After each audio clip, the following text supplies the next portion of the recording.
ઘૂંટુની રામકો village સોસાયટીમાં પાણીની ગંભીર સમસ્યા. પીવાનું પાણી પણ ખરીદવું પડે છે. મોરબીના ઘૂંટુ ગામની રામકો વિલેજ સોસાયટીમાં પીવાના પાણીની ગંભીર સમસ્યાના આક્ષેપો સામે આવ્યા છે.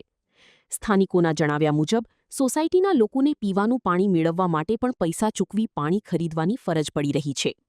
પાણીની સમસ્યાને લઈને સ્થાનિકોમાં રોષ જોવા મળી રહ્યો છે. વિકાસના દાવાઓ વચ્ચે સોસાયટીના રહેવાસીઓને પીવાના પાણી માટે પણ નાણાં ખર્ચવા પડે તેવી સ્થિતિ કેમ સર્જાઈ તે અંગે સવાલો ઉઠી રહ્યા છે. વિડીયોમાં સોસાયટીમાં પાણીની સ્થિતિ સ્પષ્ટ જોવા મળી રહી છે. સ્થાનિકોએ તંત્ર દ્વારા તાત્કાલિક યોગ્ય વ્યવસ્થા કરી પાણીની સમસ્યાનો કાયમી ઉકેલ લાવવા માંગ કરી છે. Story by Solanki Himanshu, Morbi. Sagar Lakshmi Agriseeds ना एरंडा बियारण स्टार्ट ऑन। લીલા લીલા છોડવાને એરંડા ભરપૂર, સુકારામાં ટકી રહે ને ઉપજ ભરપૂર. स्टार्ट ऑन एरंडा बियारण कॉस्मोस।